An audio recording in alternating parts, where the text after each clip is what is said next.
Você já se perguntou como um anjo perfeito e cheio de luz se tornou o maior inimigo de Deus e da humanidade? A história da queda de Satanás é mais profunda do que você imagina. Envolve orgulho, rebelião e guerra no céu. E o mais chocante, ela ainda afeta a sua vida hoje.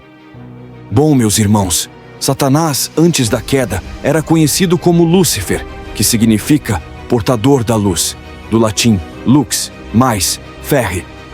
Ele era um ser criado por Deus, cheio de esplendor.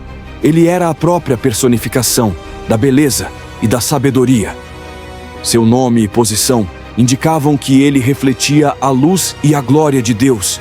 E isso mostra que ele tinha uma função exaltada e respeitada no reino celestial. No livro de Ezequiel 28, 12 a 15, Deus descreve Lúcifer como um querubim ungido, perfeito em seus caminhos desde o dia em que foi criado. Ele era adornado com pedras preciosas, o que simboliza, meus irmãos, majestade, glória e honra. Essa passagem, apesar de se referir simbolicamente ao rei de Tiro, é entendida pela maioria dos estudiosos e teólogos como uma referência espiritual à origem e à queda de Satanás. Lúcifer ocupava um cargo de altíssima confiança no céu. Ele era chamado de querubim da guarda ungido, que provavelmente indica que ele estava entre os anjos mais poderosos, com acesso à presença direta de Deus. Seu papel era de proteção, adoração e liderança entre os anjos.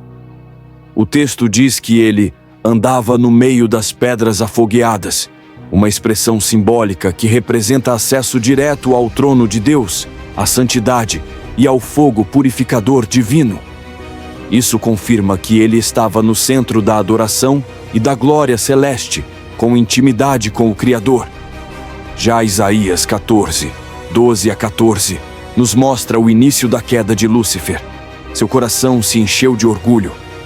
Ele desejou subir acima das estrelas de Deus e ser igual ao Altíssimo. Essa ambição, esse desejo de ocupar o lugar de Deus, foi a raiz de sua ruína. Embora fosse uma criatura criada, ele começou a se ver como se pudesse ser igual ao Criador. Esse orgulho gerou rebelião no coração dele. E foi isso que corrompeu sua natureza perfeita. Se achou iniquidade em ti. Ezequiel 28, 16. Foi o primeiro pecado da criação. Satanás, antes da queda, era uma criatura gloriosa, feita por Deus com beleza, poder e propósito. No entanto, seu desejo de ser adorado e exaltado acima de Deus o levou à destruição e à condenação. Ele passou de portador da luz para príncipe das trevas, caindo da presença de Deus por causa do orgulho. Em Isaías 14, 13 a 14, encontramos 5 declarações perigosas de Lúcifer. Subirei aos céus, exaltarei meu trono, me assentarei, subirei, serei semelhante ao Altíssimo. Essas frases mostram que ele não queria apenas ser grande, ele queria ser igual a Deus. E isso é totalmente impossível, porque a criação nunca será maior do que o seu Criador. Esse desejo foi além da ambição comum, foi usurpação do trono divino. Ele não queria adorar, queria ser adorado. Não aceitava que Deus fosse o centro das atenções. Seu orgulho o cegou, e ele passou a acreditar que podia ocupar o lugar do Criador. Dá para acreditar nisso? No livro de Ezequiel 28, 17, confirma isso dizendo: elevou-se o teu coração por causa da tua formosura, corrompeste a tua sabedoria por causa do teu resplendor. Lúcifer se apaixonou pela própria beleza, e sua vaidade o levou à queda. Ele também foi movido por inveja. A glória de Deus o incomodava. Ele desejava aquilo que somente o Pai Eterno possuía por natureza: o trono, a adoração dos anjos, a soberania total sobre tudo. O pecado de Satanás, portanto, foi orgulho, soberba e rebelião espiritual. Ele deixou de ser um servo leal e se tornou um adversário, do hebraico Satanás, que significa o adversário. Sua identidade mudou por completo. Por isso, ele foi expulso do céu, junto com 1/3 dos anjos que o seguiram. O pecado de Satanás não foi cometido com as mãos, mas com o coração. De forma intencional, isso significa que foi eles que escolheram isso ao se rebelar contra Deus. E ele se tornou o pai da mentira, o acusador dos irmãos e o grande inimigo do povo de Deus, Satanás o caído. A Bíblia diz: "O meu povo perece por falta de conhecimento." Se você quer continuar recebendo conhecimento puro, direto das Escrituras e revelações ocultas, se inscreve no canal agora, ativa o sininho e deixa o like para que essa mensagem alcance ainda mais vidas. Depois que Satanás caiu do céu, ele não perdeu apenas sua posição no reino dos céus, mas também sua identidade original. Foi totalmente corrompida de portador da luz, se tornou o pai da mentira. A beleza que o fazia brilhar agora se tornava em trevas e corrupção. Ele foi lançado para fora da presença de Deus, expulso do lugar onde a glória habitava. Ele não caiu sozinho. Uma terça parte dos anjos, seduzidos pela sua rebelião, também foi banida. Aqueles que antes louvavam a Deus ao seu lado, agora estavam corrompidos, formando os exércitos das trevas. Uma vez lançado fora dos céus, Satanás passou a vagar, buscando destruir tudo o que Deus ama. Seu objetivo agora era se vingar de Deus, atacando a criação mais amada do Criador, o ser humano. Ele apareceu no Éden, disfarçado de serpente, e enganou Eva com as mesmas sementes que destruíram seu coração: orgulho, ambição e desobediência. A queda de Satanás preparou o caminho para a queda da humanidade, pois ele sabia como plantar dúvida e sedução, como tinha feito com os anjos. Desde então, Satanás se tornou o adversário da alma humana, um acusador, um enganador, um destruidor. Ele foi chamado por Jesus de homicida desde o princípio e pai da mentira. João 8,44.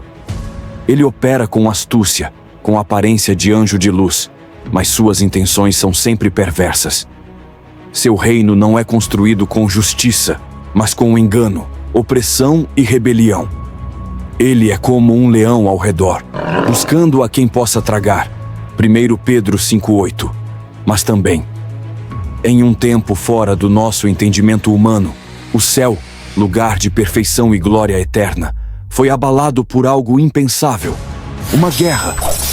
Não era uma guerra comum, com espadas e lanças, mas um conflito espiritual de proporções cósmicas. De um lado, Miguel, o arcanjo guerreiro de Deus, o comandante do exército celestial. Do outro, o dragão, a antiga serpente, o acusador, aquele que ousou se rebelar contra o próprio Criador. O que estava em jogo não era só o céu, mas o próprio princípio da obediência, da autoridade e da santidade. A batalha descrita em Apocalipse 12:7-9 é misteriosa e fascinante. Houve batalha no céu. Miguel e seus anjos batalhavam contra o dragão. Essa declaração é curta, mas carrega o peso de uma guerra espiritual que definiu os destinos eternos. Não foi uma disputa entre iguais, foi um confronto entre o exército fiel e o espírito da rebelião. Cada anjo ali tinha feito sua escolha: ficar com Deus ou seguir o dragão em sua insubordinação.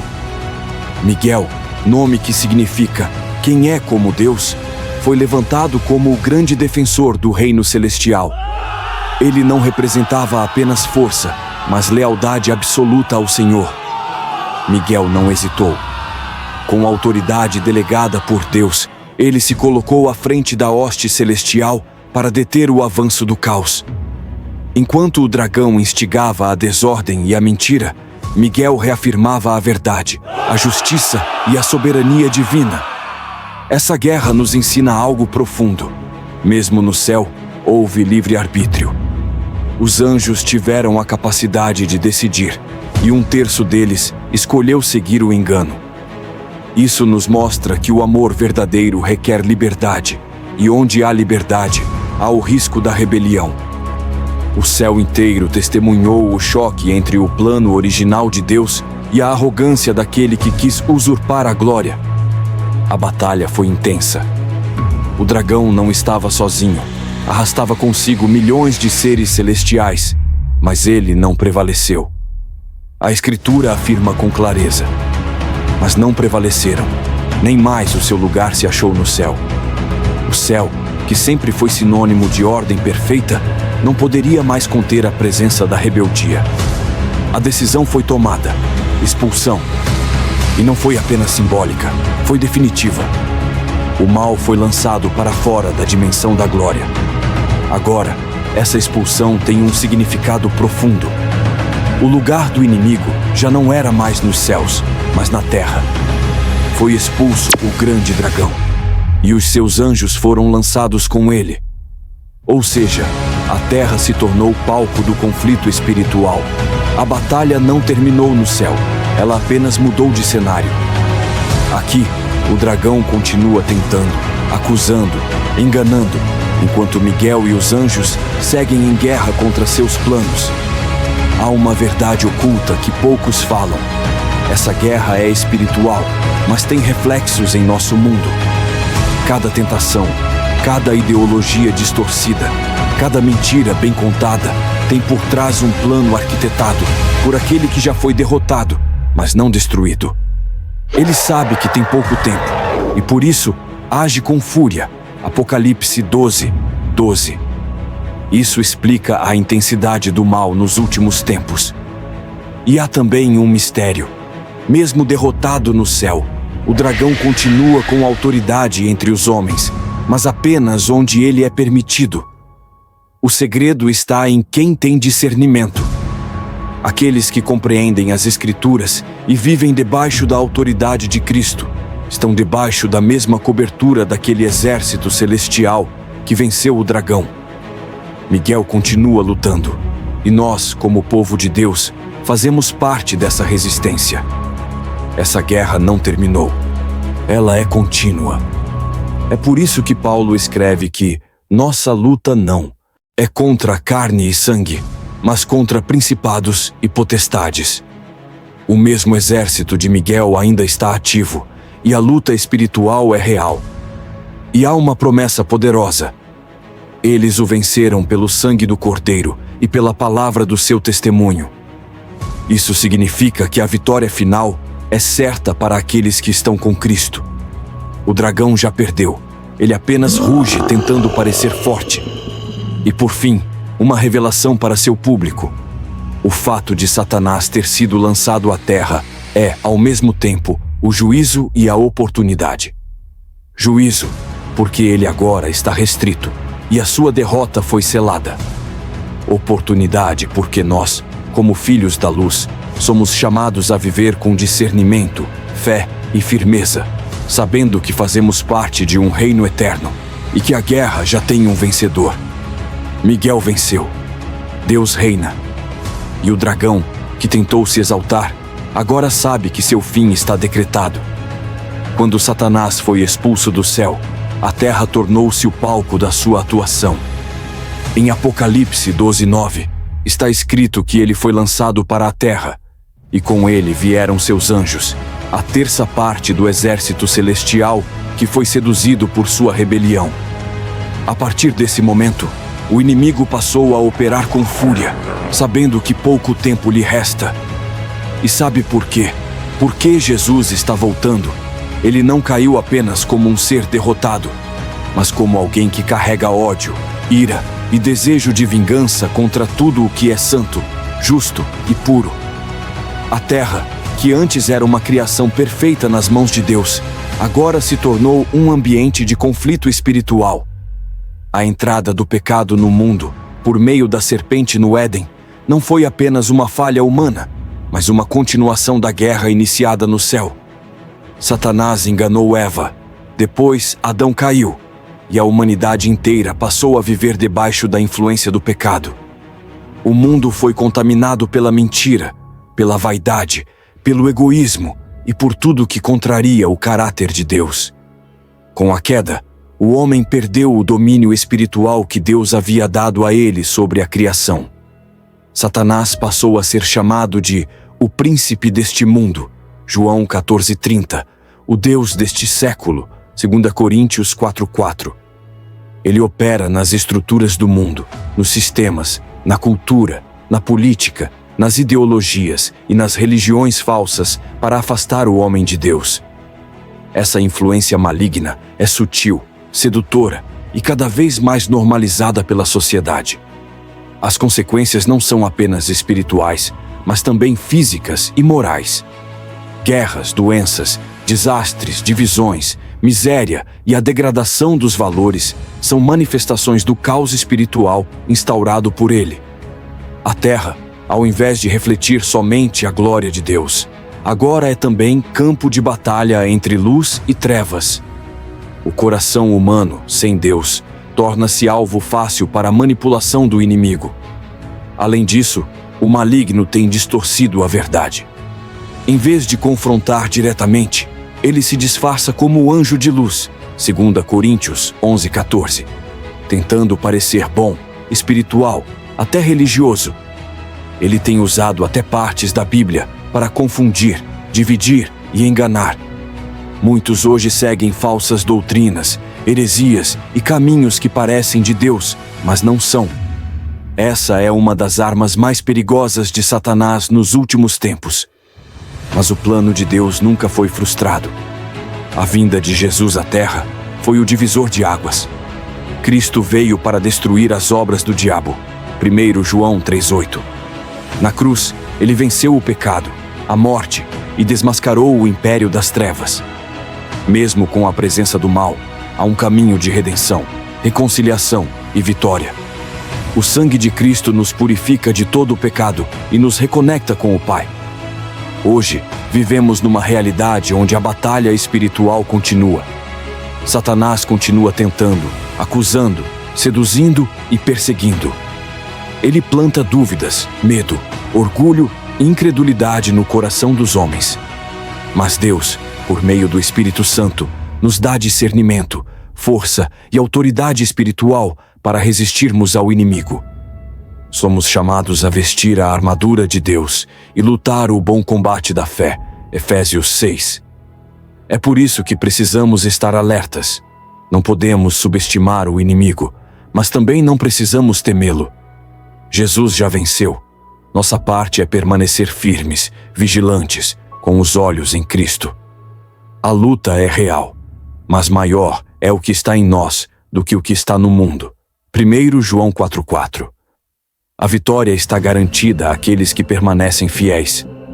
Por fim, deixo uma verdade que talvez poucos dizem. Satanás está com seus dias contados. Ele será lançado no lago de fogo e enxofre. Apocalipse 20:10. Mas antes disso, ele fará de tudo para arrastar o máximo de almas com ele. Essa é a urgência do Evangelho. Devemos anunciar, alertar e pregar a verdade enquanto há tempo. O juízo virá. E só quem estiver firmado em Cristo escapará.